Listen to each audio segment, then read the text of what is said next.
मगध देश के जंगलों में एक खूंखार डाकू का राज हुआ करता था। वह डाकू जितने भी लोगों की हत्या करता था, उनकी एक एक उंगली काटकर माला की तरह गले में पहन लेता। इसी वजह से डाकू को सभी अंगुलिमाल के नाम से जानते थे। मगध देश के आसपास के सभी गांवों में अंगुलिमाल का आतंक था। एक दिन उसी जंगल के पास के ही एक गांव में महात्मा बुद्ध पहुंचे। साधु के रूप में उन्हें देखकर हर किसी ने उनका अच्छी तरह स्वागत किया। कुछ देर उस गांव में रुकते ही महात्मा बुद्ध को थोड़ा अजीब सा लगा। तभी उन्होंने लोगों से पूछा, आप सभी लोग इतने डरे और सहमे सहमे से क्यों लग रहे हैं? सबने एक एक करके अंगुलिमाल डाकू द्वारा की जा रही हत्याओं और उंगली काटने के बारे में बताया। सभी दुखी होकर बोले कि जो भी उस जंगल की तरफ जाता है उसे पकड़कर वो डाकू मार देता है। अब तक वो 99 लोगों को मार चुका है और उनकी उंगली को काटकर उन्हें गले में माला की तरह पहनकर घूमता है। अंगुलिमाल के आतंक की वजह से हर कोई अब उस जंगल के पास से गुजरने से डरता है।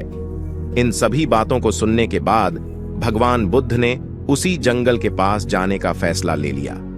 जैसे ही भगवान बुद्ध जंगल की ओर जाने लगे तो लोगों ने कहा कि वहां जाना खतरनाक हो सकता है। वो डाकू किसी को भी नहीं छोड़ता।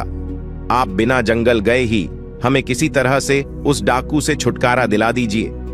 भगवान बुद्ध सारी बातें सुनने के बाद भी जंगल की ओर बढ़ते रहे। कुछ ही देर में बुद्ध भगवान जंगल पहुंच गए। जंगल में महात्मा के भेष में एक अकेले व्यक्ति को देखकर अंगुलिमाल को बड़ी हैरानी हुई। उसने सोचा कि इस जंगल में लोग आने से पहले कई बार सोचते हैं, आ भी जाते हैं तो अकेले नहीं आते और डरे हुए होते हैं। ये महात्मा तो बिना किसी डर के अकेले ही जंगल में घूम रहा है। अंगुलिमाल के मन में हुआ कि अभी इसे भी खत्म करके इसकी उंगली काट लेता हूं। तभी अंगुलिमाल ने कहा, अरे आगे की ओर बढ़ते हुए कहां जा रहा है? ठहर भी जा। भगवान बुद्ध ने उसकी बातों को अनसुना कर दिया। फिर गुस्से में डाकू बोला, मैंने कहा रुक जाओ। तब भगवान ने उसे पलट कर देखा कि लंबा चौड़ा बड़ी बड़ी आंखों वाला आदमी जिसके गले में उंगलियों की माला थी, वो उन्हें घूर रहा था। उसकी तरफ देखने के बाद बुद्ध दोबारा से चलने लगे। गुस्से में तमतमाते हुए अंगुलिमाल डाकू उनके पीछे अपनी तलवार लेकर दौड़ने लगा। डाकू जितना भी दौड़ता लेकिन उन्हें पकड़ नहीं पाता। दौड़ दौड़ कर वो थक गया। उसने दोबारा कहा, रुक जाओ वरना मैं तुम्हें मार दूंगा और तुम्हारी उंगली काटकर मैं 100 लोगों को मारने की अपनी प्रतिज्ञा पूरी कर लूंगा।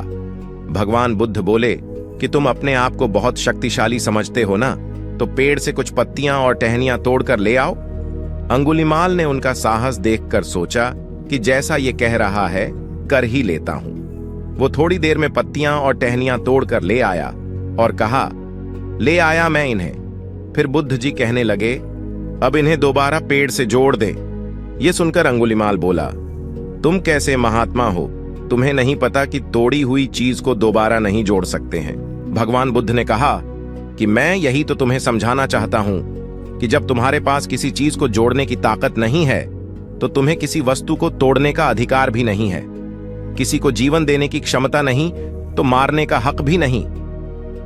यह सब सुनकर अंगुलिमाल के हाथों से हथियार छूट गया। भगवान आगे बोले, तू मुझे रुक जा कह रहा था। मैं तो कब से स्थिर हूं, वो तू ही है जो स्थिर नहीं है। अंगुलिमाल बोला, मैं तो एक जगह पर खड़ा हूं, तो कैसे अस्थिर हुआ और आप तब से चल रहे हैं? बुद्ध भगवान बोले, मैं लोगों को क्षमा करके स्थिर हूं और तू हर किसी के पीछे उसकी हत्या करते हुए भागने की वजह से अस्थिर है। यह सब कुछ सुनकर अंगुलिमाल डाकू की आंखें खुल गईं और उसने कहा, आज के बाद से मैं कोई अधर्म वाला कार्य नहीं करूंगा। रोते हुए अंगुलिमाल डाकू भगवान बुद्ध के चरणों पर गिर गया। उसी दिन अंगुलिमाल ने बुराई का रास्ता छोड़ा और वो बहुत बड़ा सन्यासी बन गया। कहानी से सीख, सही मार्गदर्शन मिलने पर व्यक्ति बुराई की राह को छोड़कर अच्छाई को चुन लेता है।